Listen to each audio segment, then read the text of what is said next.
Special Rantantra मेरे दिन की शुरुआत हुई मोदी जी का ट्वीट देखकर, जहां उन्होंने अनाउंस किया कि लालकृष्ण आडवाणी जी को भारत रत्न दिया जा रहा है। यकीन मानिए मैंने तभी सोचा था कि भारत का एक रत्न तो बुमराह भी है, उसको भी कभी ना कभी मिलना ही चाहिए। और लीजिए शाम होने तक उन्होंने मेरी बात सही साबित कर दी। बायोपिक बनाओ, किताब लिखो, कविताएं लिखो, स्टैचू बनाओ, जो करना है करो, लेकिन बुमराह को हमेशा के लिए किसी तरह अमर कर दो भैया।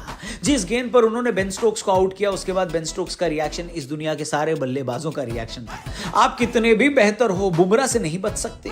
वो सर्वशक्तिमान है, सर्वशक्तिशाली है। 140 करोड़ लोगों की खुशी की चाबी उनके हाथ में है। फालतू में ही पूनम पांडे को मरने का नाटक करना पड़ा। अरे सर्वाइकल कैंसर के बारे में अवेयरनेस फैलानी थी तो बुमराह भाई की टी शर्ट पर लिख देते, वो तो पूरे देश की आंखों के तारे हैं, हमें पता चल जाता कि सर्वाइकल कैंसर क्या होता है। ये घटिया स्टंट करने की जरूरत क्या थी पूनम?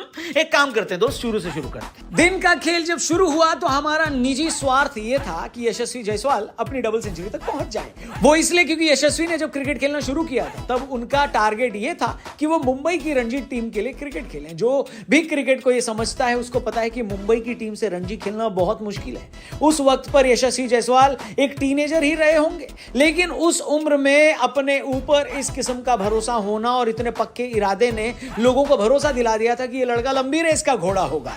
यशस्वी ने अपनी हॉर्स पावर दिखाते हुए हम सबका दिल खुश कर दिया और अपनी डबल सेंचुरी लगा दी। लेकिन दिक्कत की बात यह थी कि यशस्वी के अलावा और कोई भी भारतीय बल्लेबाज इस फ्लैट पिच पर चल नहीं पाया।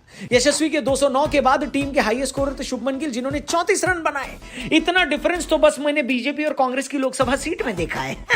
वाह मोदी जी वाह। यशस्वी ने अपना दोहरा शतक भले ही लगा लिया हो, लेकिन टीम इंडिया 400 के आंकड़े तक नहीं पहुंच पाई और 396 पर ऑल आउट हो गई। इसके जवाब में लंच तक इंग्लैंड की टीम 32 रन बना चुकी थी बगैर कोई विकेट खोए।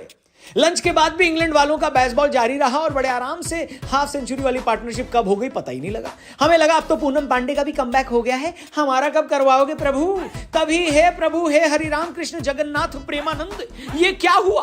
उन्होंने कहा कि कानपुर की पूनम पांडे जैसा कमबैक बस कानपुर के कुलदीप यादव ही करा सकते हैं, और इस तरह यादव जी के लड़के ने इंग्लैंड की ओपनिंग पार्टनरशिप तोड़ी। जैक क्रॉली को छोड़कर बाकी कोई भी इंग्लैंड का बल्लेबाज बड़ा स्कोर नहीं बना पा रहा था। हमें लगा कहीं क्रॉली इंग्लैंड की यशस्वी जायसवाल न साबित हो जाए, लेकिन गुजरातियों का अंग्रेजों को परेशान करने का चलन जारी रहा और अक्षर पटेल ने उनको निपटा दिया। लेकिन मेरे लिए दिन की हाईलाइट थी ऑली पोप की विकेट जो जसप्रीत बुमराह ने ली।